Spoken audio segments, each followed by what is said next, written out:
Hi guys, welcome to Venkat fitness. तो आज का हमारा जो टॉपिक है वो है मिथ ऑफ कैलोरी काउंटिंग। कई लोगों के लिए the myth of calorie counting का मतलब है वजन को कम समय में कम करना, वेट लॉस फटाफट होना। इसके हमारे पास कितने ऑप्शंस हैं, कितने तरीके हैं, या फिर इस लॉकडाउन में जो 15 किलो बढ़ा है उसे फटाफट 1 महीने में कम करना होगा तो क्या करें। इसके लिए कई लोग अलग अलग किस्म के डाइट फॉलो करने लगते हैं, तो फाइनली 100% उनका वेट लॉस जरूर हो जाता है। चाहे वो क्रॉस डाइट हो, चाहे लिक्विड डाइट हो, चाहे वो मील रिप्लेसमेंट पाउडर्स खाए होंगे, कुछ भी हो सकता है। तो वजन कम करने के बाद इनसे कोई भी अगर पूछे, अरे इतना कैसे बदल गया 1 महीने में, तो सीरियसली डाइट फॉलो किया हूं। तो दिन में कितने घंटे का एक्सरसाइज किया था, रनिंग किया था, या फिर एक्सरसाइज सुबह किया था या शाम को किया था? मैंने तो एक्सरसाइज किया ही नहीं, सिर्फ डाइट किया था, यही कहेंगे। तो ये बहुत आसान तरीका है। तो इस तरह के आसान तरीके बेसिकली सबको पसंद होते हैं, क्योंकि पसीना नहीं छूटता, कैलोरी जलाने की जरूरत क्या है, यही सोचते हैं। पर फिर से नेक्स्ट टाइम आप जब उस पर्सन से मिलोगे, ये जो 15 किलो कम किया था ना, अब उनका 20 किलो बढ़ गया होगा। क्यों? ये डिफरेंसेस कहां हो रहा है अगर जांचें, बेसिकली इनके शरीर में फैट सेल्स के साइज कम नहीं कर रहे हैं, बीएमआई कम नहीं हो रहा है, सबकुटेनस फैट और विसरल फैट में कमी नहीं है, ये बॉडी में वाटर लेवल्स को ही कम कर रहे हैं, वाटर लॉस ही हो रहा है। इसके बाद मसल लॉस होगा। फैट लॉस तो इनका 0% है, 1% भी इनका फैट लॉस नहीं हुआ होगा, क्योंकि इन्होंने कैलोरीज को रेस्ट्रिक्ट किया होगा।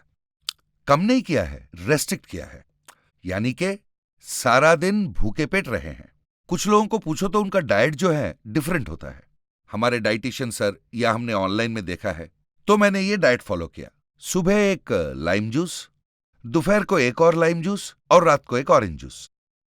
कुछ लोग दिन में 2 बार नारियल पानी और शाम को थोड़ा सा खाना। कुछ लोग तो डेली 2 टाइम्स कोकोनट ऑयल। सुबह ब्रेकफास्ट कर लेंगे, फिर दिन भर भूखे। इस तरह कुछ लोग तो दिन में 2 बार सिर्फ ऑरेंज जूस पीते हैं, दिन भर सिर्फ यही पी के रहते हैं। ये लोग जो है ना, शरीर के लिए उपयोगी खाने को बिल्कुल छोड़ दे के हमारा शरीर जो डिमांड करता है वो ठोस खाना नहीं खाके भूखे पेट रह के सेहत बिगाड़ लेते हैं। इनका इफेक्ट उनको तब पता चलता है, ये जब कभी कमीज उतारकर आईने के सामने खड़े हो जाए, 15 किलो कम हुआ हो या 20 किलो कम हुआ हो, आईना फिर भी बोलेगा छाती झूल गया है। इसी तरह एब्डोमेन एरिया जो है, ऑब्लिक्स एरिया, वो भी झूल गया है। आंखों के नीचे उनका कालिक बढ़ गया होगा, बाल उनके झड़ रहे होंगे, चमड़ी भी उनकी झूल गई होगी, मसल पूरा गायब, पर दिखा रहा है कि वजन कम है। पूरा मसल गया, दिखने में भी फिट नहीं दिखते। कोई भी कपड़े पहन ले, एक प्रोपोर्शनेट बॉडी, एक फिट लुक, एक मैनली लुक उनका कभी नहीं आएगा। ऐसे लोग वापस अगर मसल बिल्डिंग पर कॉन्सेंट्रेट करना चाहे, गायब मसल को वापस लाना चाहे, तो कैलोरीज को वो रेस्ट्रिक्ट करें या इंक्रीज करें। इस डिलेमा में ज्यादा देर सस्टेन नहीं कर सकते ऐसे क्रॉस डाइट्स को। देखिए, 1 महीने के बाद या 2 महीने के बाद ब्रेक करते हैं। जैसे ही ब्रेक करते हैं, फिर से वाटर रिटेंशन, जितना उन्होंने कम किया था उससे 3-4 किलो एडिशनली एड ऑन हो जाएगा। एक अलग किस्म का इंसान भी होता है, उसने भी वेट लॉस किया है। उसे अगर कोई पूछ ले, तुमने वजन कैसे कम किया? मैंने 10 किलो कम किया, पर इस 10 किलो कम करने में मुझे 6 महीने लग गए। पहला इंसान तो 20 किलो 1.5 महीने में कम कर गया। अच्छा, डाइट किया था। डाइट तो मैंने मॉडरेट डाइट किया है, दिन में 4 मील खाया है। इसके साथ साथ हर दिन 1 घंटे का एक्सरसाइज किया। मैंने मेरे कार्टिजोल को कंट्रोल में रखा, एक्सरसाइज को मॉनिटर करता गया। मैंने अपनी नींद 7 से 8 घंटे बराबर ली। हर रोज स्ट्रेस लेवल्स को ज्यादा बढ़ने नहीं दिया। 7 घंटे का नींद पूरा करके बॉडी को हर वक्त हाइड्रेटेड रख के time to time nutrient supply मैंने बॉडी को दिया हर 3 घंटे में। ग्लाइकोजन लेवल्स को बरकरार रखते हुए मैंने मील्स को कंटिन्यू किया। उस मील्स में जरूरी मात्रा में कार्ब्स और प्रोटीन्स को मैंने रखा। मेरे न्यूट्रिशनिस्ट, मेरे ट्रेनर के बातों के मुताबिक मैंने फॉलो किया। तो इसलिए मेरी लीन मसल मास में बढ़ोतरी हुई। मैं दिखने में हेल्दी दिखता हूं, एक्टिव भी हूं, बहुत फिट भी हूं। पहले के मुकाबले अब तो पूरी तरह 10 किलोमीटर जॉग करने में मेरा शरीर मुझे सपोर्ट करता है। इन्हें अगर आप बिना शर्ट का देख लें, देखने में बहुत फिट लगेंगे, हेल्दी दिखेंगे और स्किन इनका ग्लो करता होगा। इन दोनों में फर्क क्या है सुनिए। पहला इंसान ने तो कैलोरीज को रेस्ट्रिक्ट किया था, यानी कि उनको जितनी कैलोरीज की जरूरत थी वो ना लेकर वो भूखे पेट रह गए। दूसरे पर्सन ने इस कैलोरीज नाम के मिथ को दिमाग से निकाल दिया।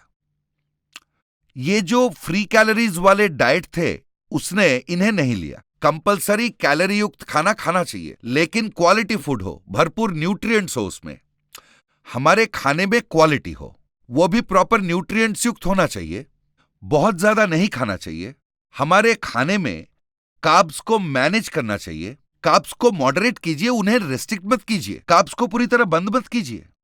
ब्रेकफास्ट बहुत अहम मील होता है, ये हर कोई कहते हैं। तो वो बात जो है, ये दूसरा इंसान उसे पूरी तरह मान गया। लंच में इंसुलिन लेवल्स में स्पाइक ना हो, उन लेवल्स को बैलेंस करते हुए कार्ब्स को उसने ऐड कर दिया। स्लीपिंग पैटर्न को मॉनिटर किया उसने। हर रोज एक्सरसाइज उसने 45 से 50 मिनट हर रोज एक्सरसाइज करता ही गया वो। तो इसलिए 6 महीने में प्रोपोर्शनेट तरीके से लीन मसल मास को गेन करते हुए फैट लॉस और वेट लॉस भी कर लिया, पर पहले इंसान जितना नहीं हुआ। ये जो दूसरा इंसान है ना, एक 6 महीने, अगले 6 महीने तक एक्सरसाइज ना भी करे, बॉडी में फ्लक्चुएशंस नहीं आने वाले, क्योंकि इन्होंने फोकस किया था सबकुटेनस फैट और विसरल फैट पर इन्होंने कॉन्सेंट्रेट किया था। बीएमआई सेल साइज जब कम होता है, बॉडी में फ्लक्चुएशंस भी कम होंगे। आपके भूखे पेट रहने से सिर्फ वाटर लॉस ही होगा, मसल लॉस ही होगा, पर आपका फैट लॉस नहीं होगा। इनके फ्लक्चुएशंस बहुत जल्दी होते हैं। सो गाइज, आपका ऑप्शन कौन सा है? ऑप्शन 1 है या ऑप्शन 2 है? ऑप्शन 1 अगर हो, आप 15 किलो वजन कम कर लो, पर उसमें कंसिस्टेंसी नहीं होगा। एक पॉइंट के बाद 1 महीने में, 1.5 महीने में, 2 महीने में या 3 महीने बाद भी जितना कम किया था उससे एक 4 से 5 किलो ऐड होने के बाद आप रुक जाएंगे। दूसरा ऑप्शन अगर आप चुन लें, हेल्दी वेट लॉस हो जाएगा, प्रॉपर न्यूट्रिएंट सप्लाई मिलेगा शरीर को, बॉडी में हार्मोनल चेंजेस नहीं होंगे, डाइजेस्टिव डिसऑर्डर्स भी नहीं होंगे। कई लोगों को इन लिक्विड डाइट्स लेने के वजह से, हाई प्रोटीन डाइट्स के वजह से ज्यादातर मेटाबॉलिक डिसऑर्डर्स होने लगता है। तो इसके वजह से क्या होता है पता है? एपिटाइट कम हो जाता है। एपिटाइट का कम होना, हार्मोनल चेंजेस होना, ये अगर एक बार शुरू हो जाए तो आपका हेयर लॉस बढ़ जाना या फिर मसल लॉस होना, मसल गेन करने में बहुत दिक्कत आएगी, ये सब चालू होंगे। इसलिए मेरा सजेशन अगर आप माने, ऑप्शन नंबर 2, धीरे से कम कीजिए पर सिस्टमैटिकली कम कीजिए। भूखे पेट रहने की जरूरत नहीं है। Meal is very important for any kind of activity. इस तरह आप कोई भी ट्रांसफॉर्मेशन कर ले, खाना खाना बिल्कुल मत भूलिएगा। भूखे पेट कुछ भी करेंगे, वेइंग स्केल पर नंबर्स बदलेंगे, आपके शरीर में फैट, आपका बीएमआई नंबर्स बिल्कुल ही नहीं बदलेंगे। सो गाइज, दूसरे इंसान ने हर रोज 4 मील्स, कौन कौन से मील्स खाए हैं, उन मील्स में उसने क्या क्या इंक्लूड किया था, कितना देर एक्सरसाइज करता था वो, तो इनके बारे में नेक्स्ट वीडियो में हम डिस्कस करेंगे। I hope you like this video guys. So guys, video अगर पसंद आई हो, हमारे चैनल को सब्सक्राइब कर लीजिए। इसी तरह लाइक करना मत भूलिएगा। आपको कोई भी डाउट हो, कमेंट बॉक्स में जरूर लिखिए। आप सब be fit and be healthy guys. See you soon.